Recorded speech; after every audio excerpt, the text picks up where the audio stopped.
Well, a warm welcome to you all. This is a live celebrating our 1,000 subscribers. We made it. We made it. Now we can quit. For those of you who don't know, I'm JJ. I eat mostly meat, and I'm a life coach. I'm Eric. I'm a novelist. I eat mostly meat, and I already said what I do. I also edit YouTubes all the time. Oh my gosh, we are so excited. I believe our first video was released on December 19th, I think. Well, you would remember because you are the rememberer of the family. Yes, so that was last year, 2023, and we set out to do 2 videos a week for a year.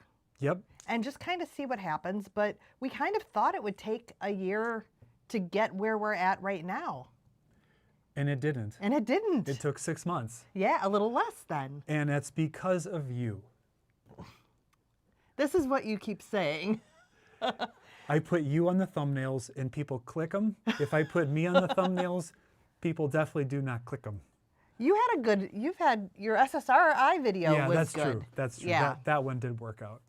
That one worked well. But yeah, we're so thankful to everyone who's been with us along the journey. For those of you who are new, please let us know you're new in the comments. Yep. And we'd also love to hear where you are from. One of the last lives we did, the Pacific Northwest was represented. Yes, there was a lot of them. But we also got Australia. It got rainy in here. There were so many from the PNW. Yes, yes. So we'd love to know where you're from. We're located in Wisconsin, southeastern corner between Chicago and Milwaukee. Yeah, and it's a really hot, muggy day, and there are so many cicadas, depending on how you pronounce it. There's a 17 and 18-year cycle of different ones, and they're all out, and they have a very weird kind of high-pitched, foggy hum in the background. I don't mind it though. Yeah. It's fine. But if you were hungry enough, would you eat them? Oh, I'd have to be. Because a cicada is definitely carnivore. That's true. I would have to be very hungry to eat any bug.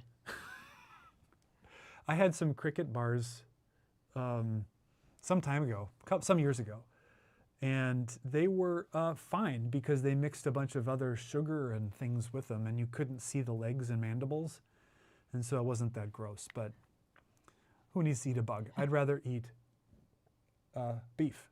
Would you? I would. I'd rather eat beef than a bug. Because you're not a beef lover. No, but when you think carnivore, you're not thinking bugs. No. Now, you were telling me that you watched something on Homestead How recently that Carrie was talking about what carnivore means. How he defines he carnivore. defines it? Yeah. So how does he define carnivore? Oh, I'm not exactly sure, but I didn't go back and watch the video. But he had a rather strict definition of, if you're carnivore, you eat like meat, salt, and water. I think that was about his definition. Okay, And if I'm wrong, Carrie, I'm sorry. That's strict. But it was pretty strict.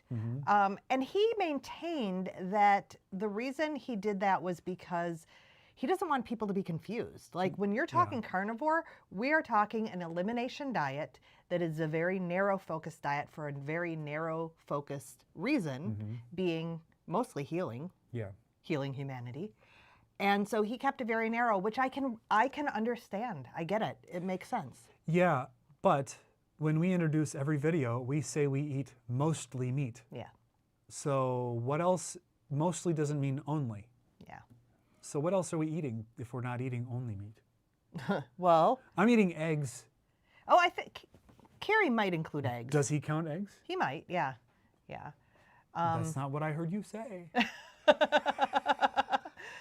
But I eat cheese. Yep. I eat cheese. I eat cheese. I eat a little bit because I eat most of my beef is in the form of a hamburger patty, and I do sprinkle a little bit of cheese on it. But I have to manage that because it can quickly become, instead of a hamburger patty and some sprinkles of shredded cheese, it can become a bed of shredded cheese and a little bitty burger on top. A little bitty. And that is not probably the best choice because there are some carbs in that cheese. No, we both moderate cheese quite a bit. It's not a big part of our diet. But I went out to eat today and had a really good burger. Yeah. It was a pound of beef. It was a double burger, no bun. I had condiments. Yeah. And I did have cheese on it. And I did throw the tomato slice on it. Yeah. What? Yeah. Don't you realize that the tomato is full of toxins that are trying to kill you? Well, I find this interesting because some of the doctors, I think Dr. Chafee, maybe Dr. Berry, but definitely Dr. Chafee, talk about how if you just give up that little bit, you see huge returns. Yet I haven't been willing to go there. But you've already gotten huge returns. I've already gotten huge returns, and I don't seem to notice a huge difference when I include a little bit. Now, I do tend to have a salad about once a week that I really enjoy. And I do have to admit, I don't have digestive issues, yet the stomach is fuller when it's got all that plant matter in it. Yeah. So I don't think it's harming me. I don't seem to have any negative effects, yet I actually feel a little bit better when it's not hanging in my gut like a big lump. Well, my gut is much more sensitive. Yes. And so if we do occasionally eat off plan, I always end up going, why did I do this? Because when I focus on beef, bacon, butter, and eggs, it's as if I haven't eaten. I mean, it's not that I don't stop being hungry when I eat.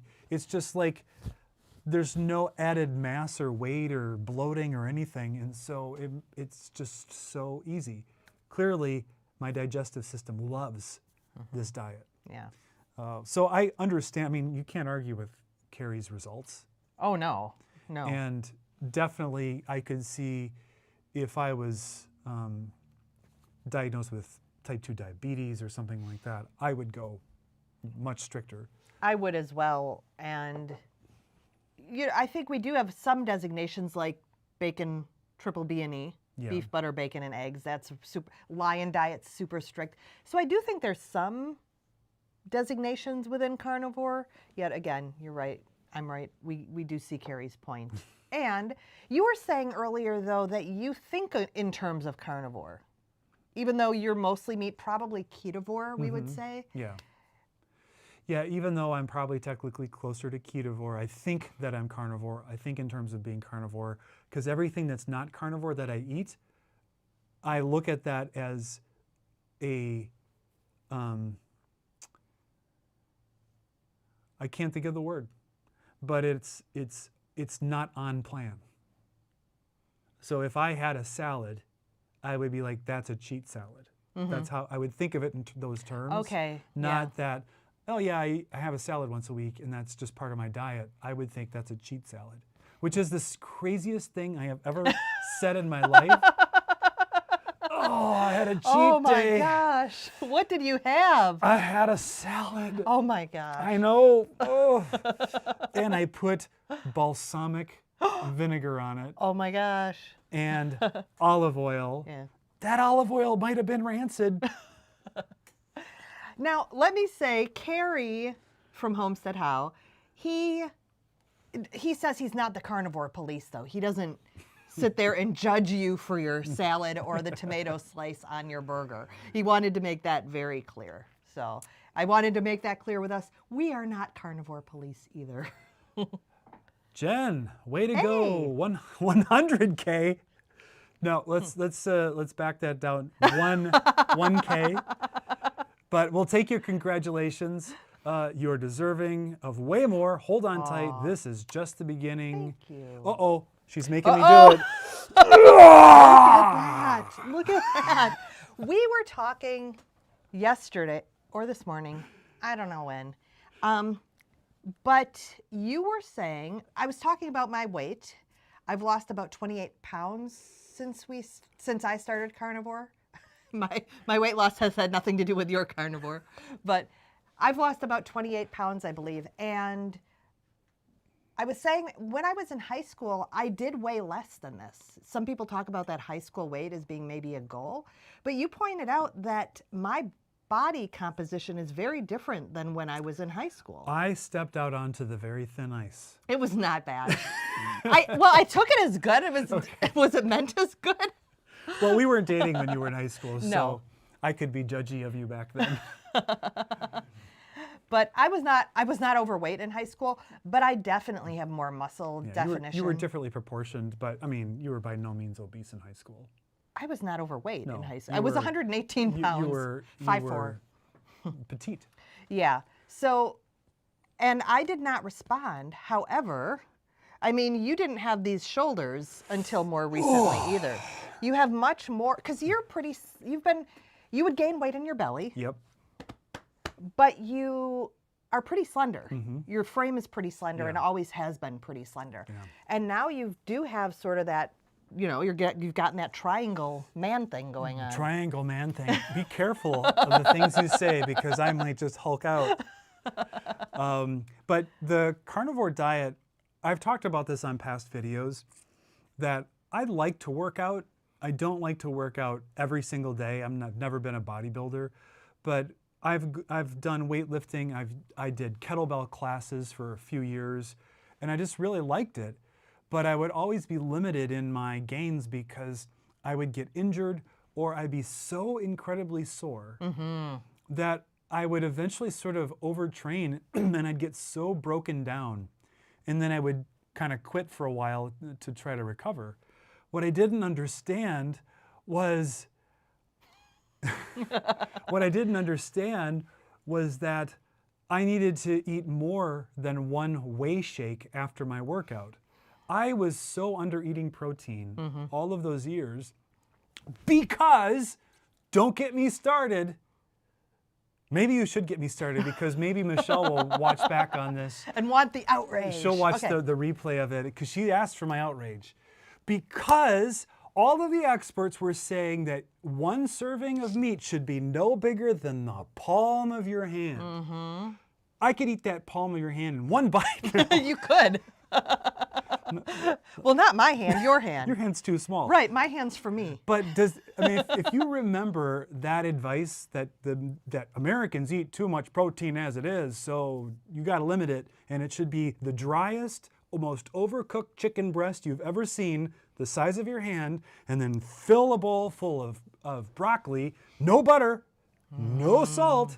It's a wonder I ever try to eat any of that stuff. But anyway, the whole point is, once I started carnivore and I was eating all of this protein, when I would do weightlifting, I would actually gain strength and muscle mass.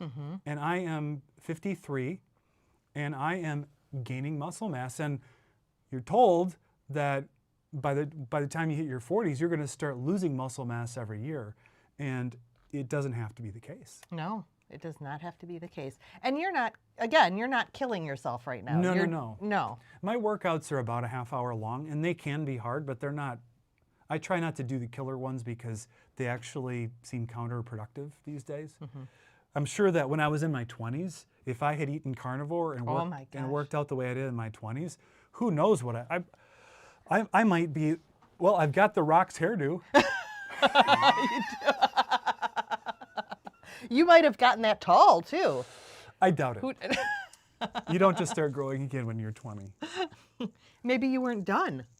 Uh-oh, Jen says, onto the very thin ice. You got that right. Yeah, that was a dicey moment because the words came out of my mouth, and then I heard two interpretations fly through the air, and then I got to see which one hit. Did I react okay then? Yeah, you weren't mad at me. No. So. No, I agreed with him. This is uncharted territories.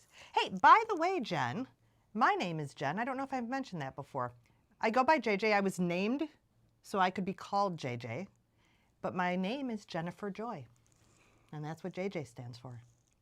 Yeah.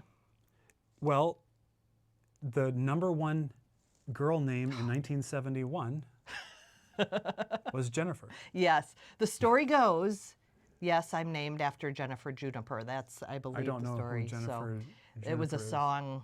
It was a song. I can't remember who sang it, but yeah. And I think there's something else to that too, because my uncle and my cousins, kind of just chuckle and they won't give me the story. They won't tell you? They won't tell me the story. So I don't know. There might be something else there too, but Maybe don't Google it. well, I mean, I've Googled the song, but Oh.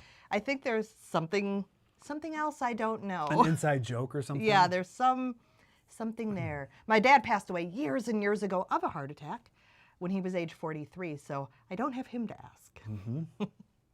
So we had a comment in response to a recent video.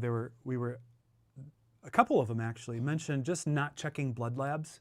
I think it's because we talk about, we have quarterly or what was it? What is it? A third of a year. It's not quarterly. Thirdly blood labs with our integrative doctor. And so we just get this huge panel of them, and then we sit down with them for an hour and get to talk it over, which I really enjoy because it's fun to be able to go deep with someone who is into, if not carnivore, into trying to understand a larger picture and not just throw meds at everything.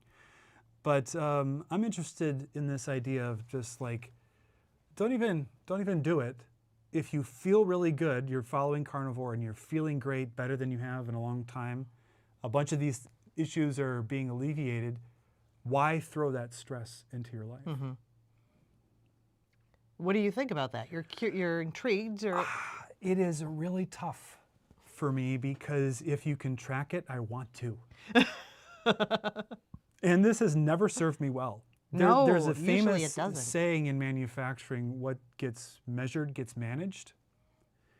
And that's actually just in business management in general that gets repeated a lot. And so I'm kind of indoctrinated in that thing. And so if you can measure something, then you can see if you make a change, how it affects the measurement. But I have found that I like to measure things I can't change. And then what gets measured just makes misery.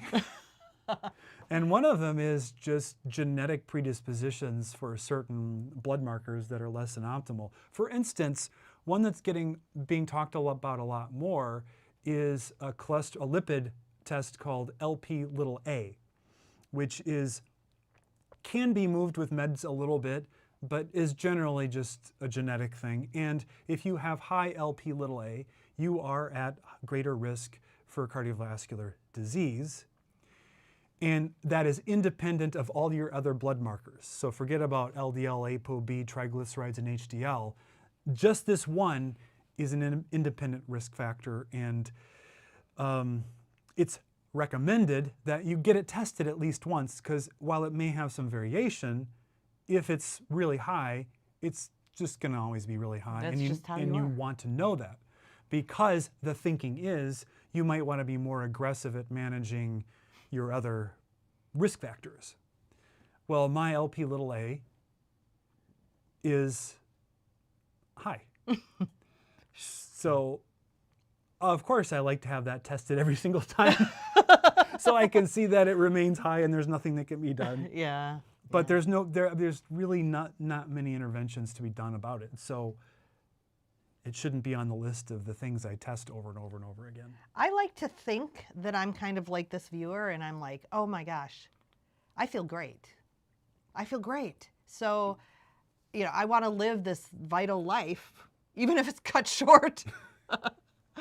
And yet, my blood sugar has creeped up since I've been on carnivore. That's confusing. And well, Dr. Barry says it's okay. Not that I've seen him personally, but he's like, yeah, that happens. It's not pathological. Is that the right term?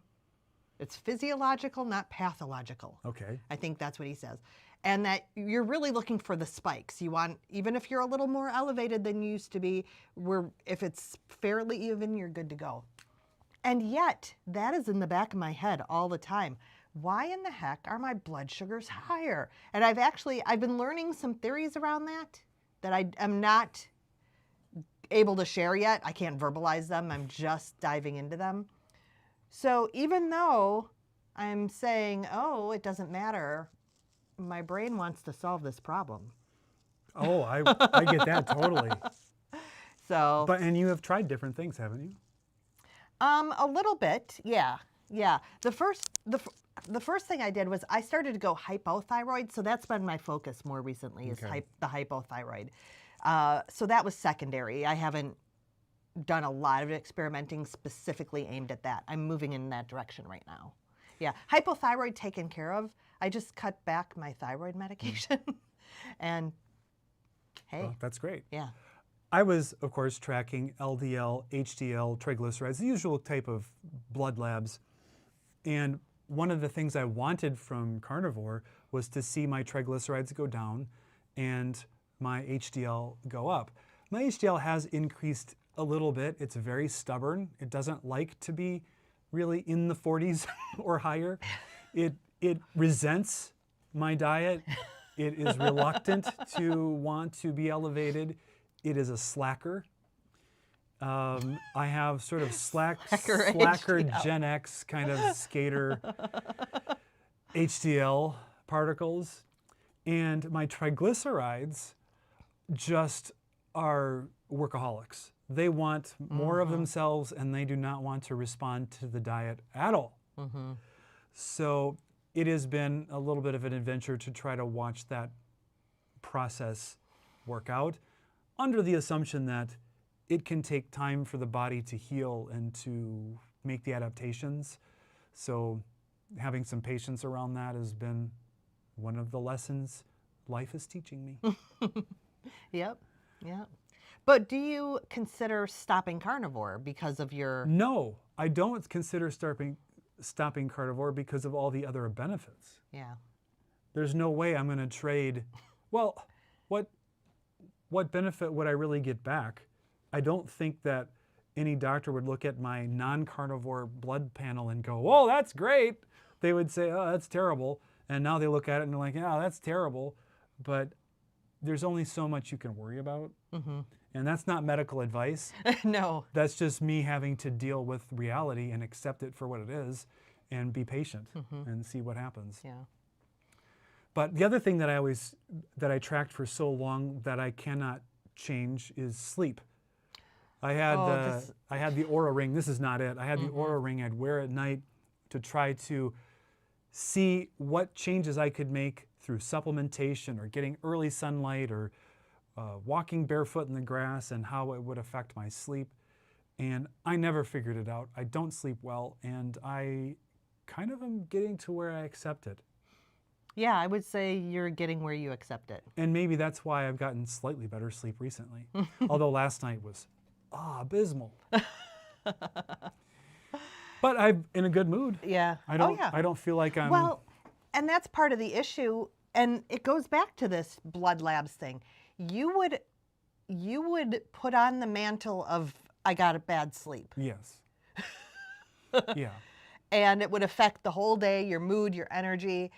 And we weren't sure how much of it was true physical tiredness and putting on the mantle. Yeah. And so the same thing with blood labs, I think. Not for you, you've been fine, you've been good with that.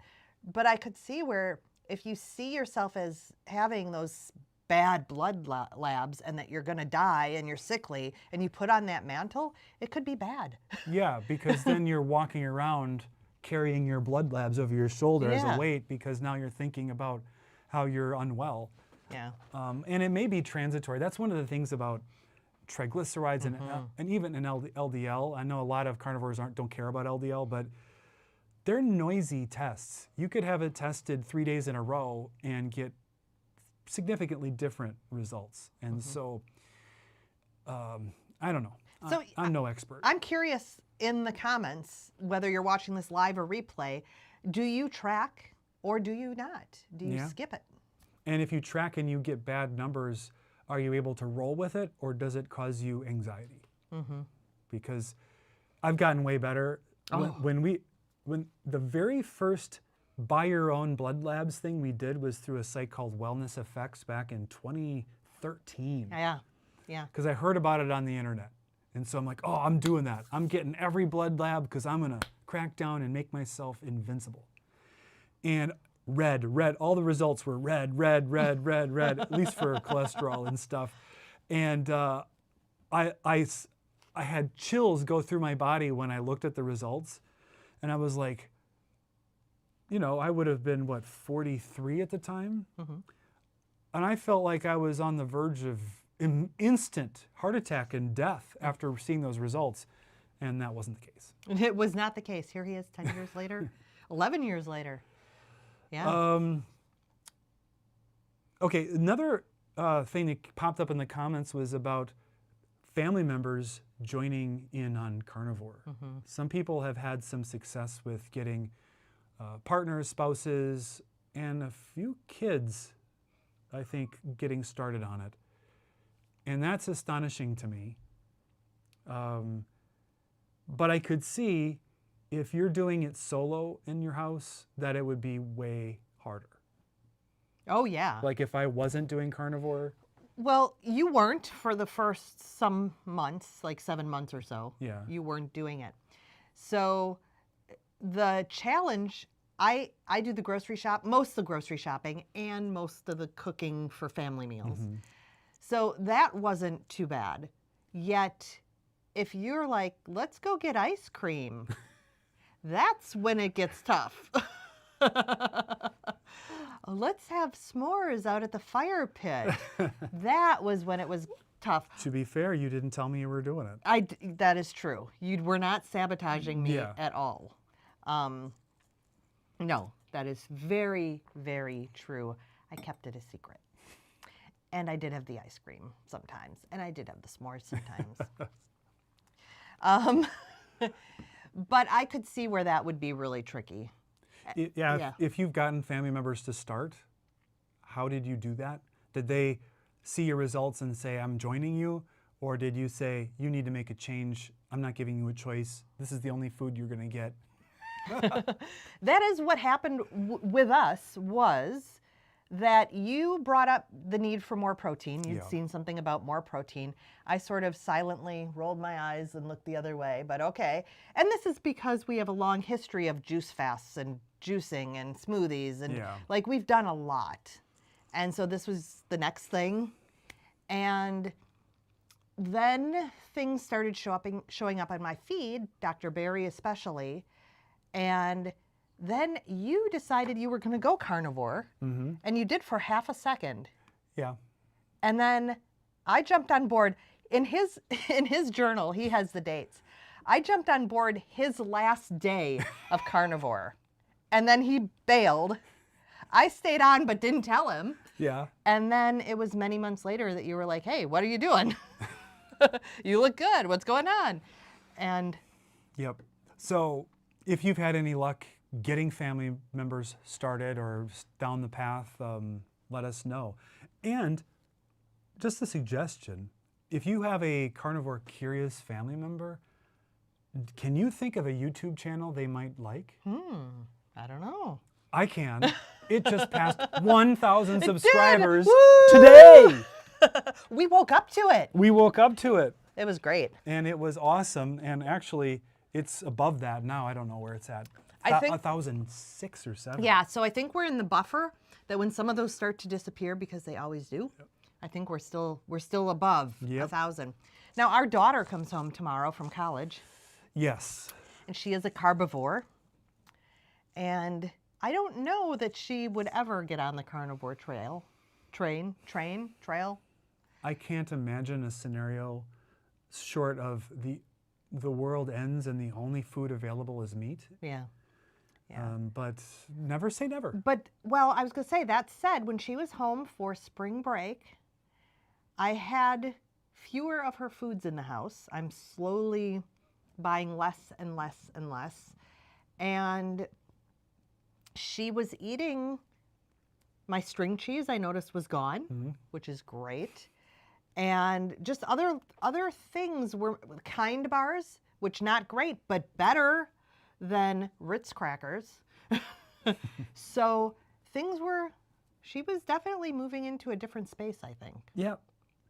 But this is me letting go. It is. Yeah. We are just leading by example. We're not she doesn't even know we're doing this channel. Yeah. So, yeah. I don't know what she's going to say if and when she discovers that we have 1,000+ subscribers. I can't tell you how excited I am about that. Oh my gosh. Oh, one of the benefits of carnivore that I used to read about and hear about on the forums and stuff was an immunity to sunburn. And I felt last year when I first started it, I got maybe a little bit of resistance, but I got plenty of sunburn. Well, have I been outside mowing in the sun? You are pretty dark, and it's the beginning of June. And I just am not getting burned. Yeah. And I don't understand how this is possible. Maybe the beef molecules. Oh, okay, here we go. His family's really good at speculating. Him and his mother especially. My mom's dead, Yes. so she's not speculating these days. At this moment. But maybe the beef molecules, once they're digested and they're floating through the bloodstream, I imagine they're like shaped like little cows. They get to the skin cells, Okay. and they just get in there somehow, and then they get to the surface and they're like leather. The little cow The molecule? cow molecules are like little leather Okay. that kind of just create like this Roman shield wall Oh, okay. against the yeah. sun. Yeah. And so the sun can't get in there and burn me too much. It burns the cow molecules Okay. and turns them a nice tanned leather. Okay. If you think that my science is ready for prime time, let me know, because I think I'm onto something. I think I've made the discovery of a lifetime. No one can explain it, and now you have. Yeah. What is Jen saying? I'm on my own. Family not with me. I'm the cook. I don't track. I'm probably 95.5 with compliance. That's pretty good compliance. Yeah. Eating brown rice noodles tonight. Had ice cream, small, yesterday. Mostly do what I can. Well, Yeah. it sounds like you're on the right track. Yeah.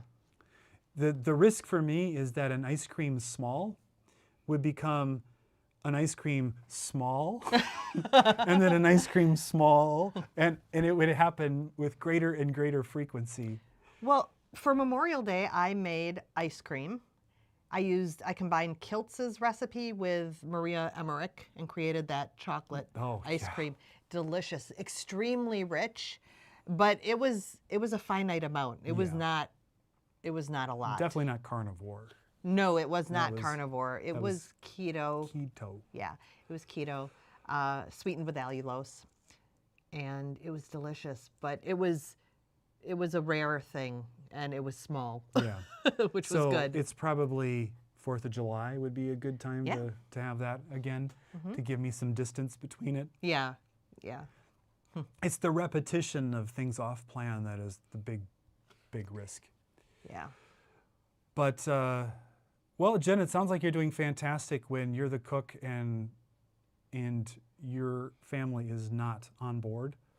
Well, But are they yeah. trying to talk you out of it? That's one of the questions I would have. Are you in a constant battle about it? Do they think you're crazy? I had a family member ask me if she thinks she should eat more meat recently.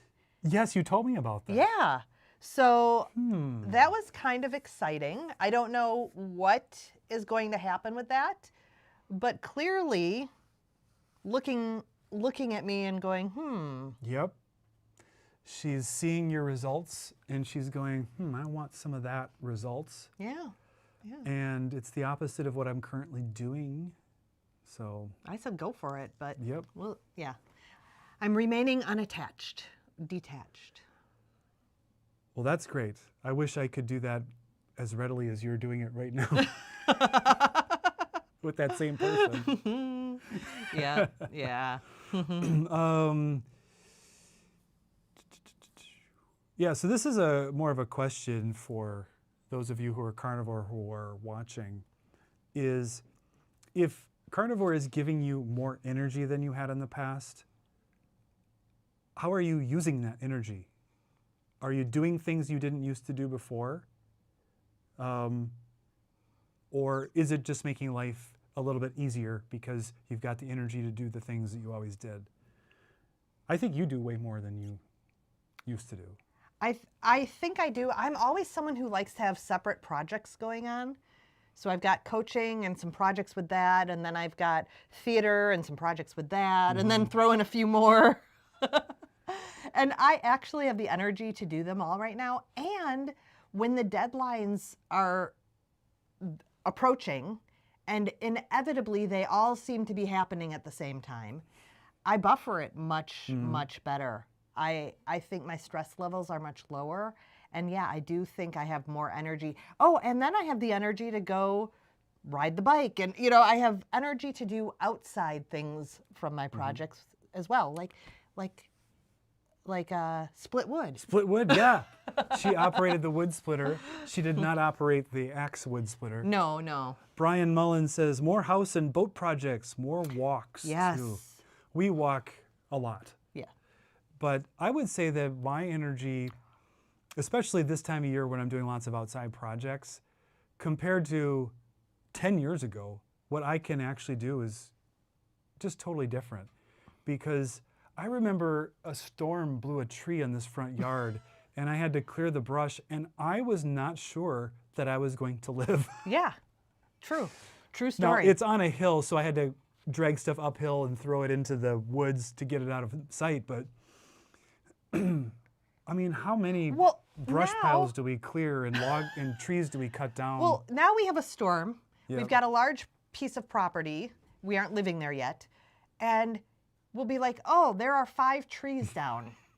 And I expect him to be at that older pace. I'm like, okay, well, I'll meet you this afternoon, because he doesn't want my help at this point, whatever. I'll meet you this afternoon. And he's like, oh, I'm done. With like 5 trees. I'm expecting him to maybe be done with 1 or 2. Yeah. And it's crazy. And the thing about is, if I had to chainsaw a tree in the past, it would be like, oh my God, this is going to be just an epic project. And a couple of things. One is sharpen the chainsaw blade. Makes a whole lot of difference. But 2, I think partly because my weight is lower, my body fat is lower, I'm not as heavy. Yeah. But I don't have back problems at all. Oh, wow. I haven't thought about that. And bending over and cutting down a fallen tree or something that's in an awkward position, I might get a little stiff after a day of doing that, but it's not like I'm incapacitated for a week or more from doing that work. And I never really thought about that as associated with carnivore, but I think it's true that my back problems are 98% alleviated. Oh, yeah. Yeah, I would say so. I'm thinking back too, we had our show weekend. So that's a big weekend of me running around a lot. We had roller skating the Tuesday after the show closed. Sunday, on Tuesday, we had the cast party roller skating. I skated like crazy that night. I was fine. I wasn't sore. It was amazing. And then I think we did other things. Like I think we chopped logs that week. Or like that week was insane. It was so good. Well, it was great when we were splitting all that wood. You were picking up these big logs and putting them on the wood splitter. And I mean, that's pretty good. That is pretty. See, he doesn't want to get on the thin ice I have to be again. careful.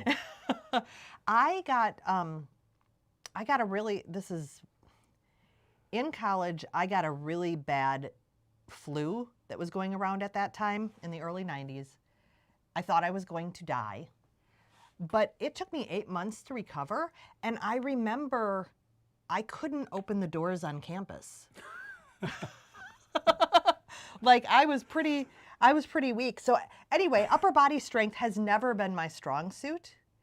And especially then. Let's see those guns. You want to see mine now? See them. Oh. Whoa, look at the definition. That's crazy. Yeah, it's pretty good. And I don't do a lot of working out. I've started doing two exercises a day, two weight exercises a day. Takes me 5 minutes. I'm in and out. I'm done. Jen replied to us, no battle with family. Yes, they think I'm crazy. Oh, fasted for years, believe strongly in that. So it's already off the deep end.